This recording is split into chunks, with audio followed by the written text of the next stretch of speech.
You went to therapy to get better. Most people do. There are more licensed therapists right now than at any point in history. More therapy apps, more insurance plans covering it. But the research shows something almost nobody talks about. Michael Lambert at Brigham Young University spent decades tracking what actually happens to real therapy clients. His finding? About 1 in 10 people who enter therapy end up measurably worse by the time it ends. Not a little worse, measurably worse. And most of them had no idea. We have more mental health awareness than ever. And depression rates keep climbing. Something is off, and I want to show you exactly what. Before you click off, I'm not anti-therapy. Some of the research is genuinely impressive. Some of it works remarkably well. But that same research, the careful peer-reviewed kind, also reveals 4 specific ways therapy can make certain people measurably worse. Not kind of worse. Worse in a way you could put on paper. Most people caught in one of these patterns have no idea. By the end of this video, you will. Number 4 is the one that changed how I think about this entirely. There's a researcher named Susan Nolan Huxema.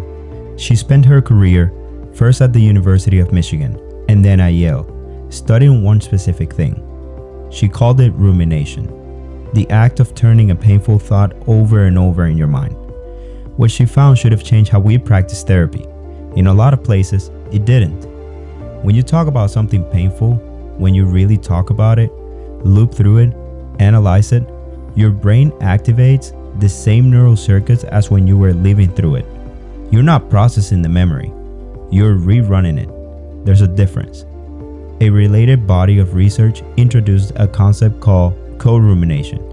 What happens when 2 people repeatedly discuss the same problems together, dwelling and elaborating without resolution.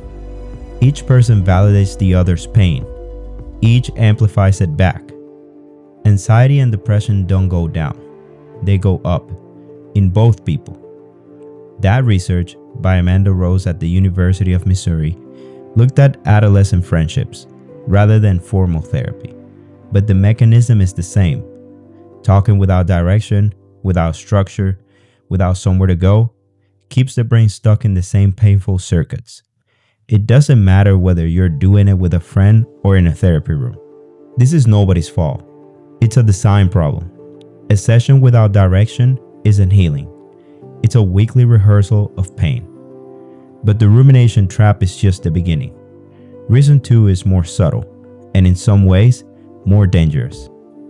At some point, and this happened gradually, so nobody really noticed, we stopped saying people experience anxiety and started saying they have it. Then we went further. I'm going through a hard time became I am a depressed person. That sounds like a small shift. It's not. When a diagnosis stops describing an experience and starts defining an identity, the brain treats any threat to that identity the same way it treats physical danger. Naomi Eisenberger at UCLA showed this directly.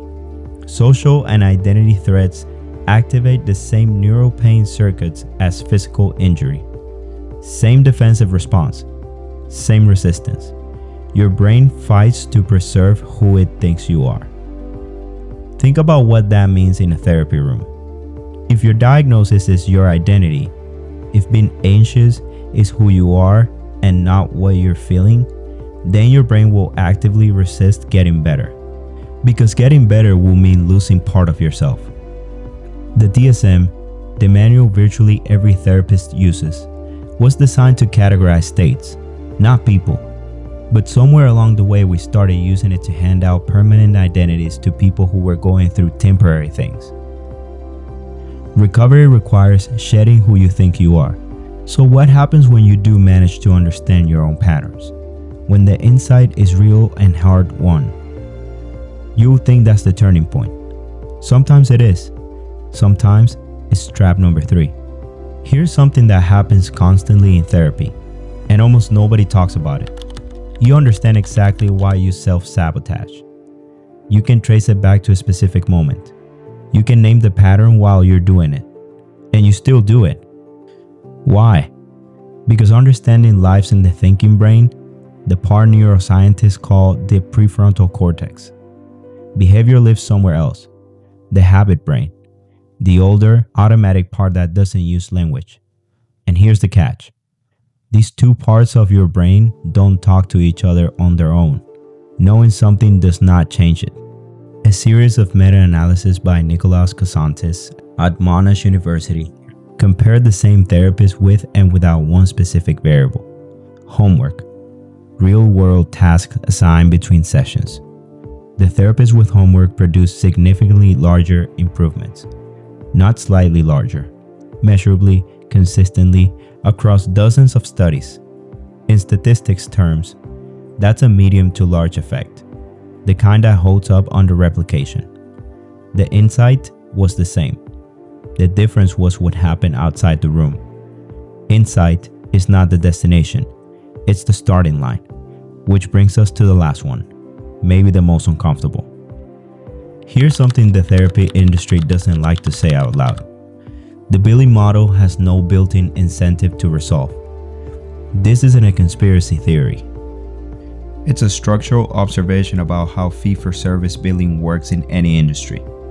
Healthcare economists have documented it consistently. Fee-for-service incentivizes utilization, not outcomes. You pay per session, not per result. A therapist who helps their clients generally finish in 12 sessions loses a client. A therapist whose client stays in open-ended therapy generates consistent revenue. The structure doesn't demand resolution. It rewards continuation. The APA's own ethics code, section 10.10, requires therapists to actively plan for termination and foster client independence. That obligation exists because the concern is documented. When the primary relationship in your emotional life is a paid, scheduled, professional one, your informal relationships can start to feel less significant. You outsource your emotional processing. Your natural resilience starts to atrophy, and then the exit becomes harder. Not because the problems are getting worse, because the dependency is getting stronger. I want to stop here and be very clear about something. Everything I just described is not an argument against therapy. It's an argument against therapy as passive consumption. The kind where you show up, talk, leave, and assume that's enough. The research on what actually works is just as solid. Cognitive behavioral therapy, when it includes behavioral tasks and a real assignment, has some of the strongest outcomes data in clinical psychology. Behavioral activation for depression, EMDR for trauma, these work. The evidence is overwhelming. But here's the most consistent finding across decades of therapy research. It's not about the technique, it's about the relationship. What researchers call the therapeutic alliance, meaning the trust, honesty, and collaboration between you and your therapist, predicts outcomes more reliably than any modality, any training background, or how often you go. A great therapist with a strong alliance using almost any method will outperform a technically flawless therapist with a weak one. Study after study. That's not an opinion. That's the research. So here are 4 questions. If you answer yes to any of them, it's worth having a direct conversation. 1. Do I leave sessions feeling worse than when I walked in, consistently, for more than a month? 2. Has my diagnosis become part of who I describe my personality to other people? 3. Am I gaining insight but not changing any actual behaviors? 4. Does the thought of finishing therapy feel scary rather than liberating? If this video made you think, follow. I make one of these every week.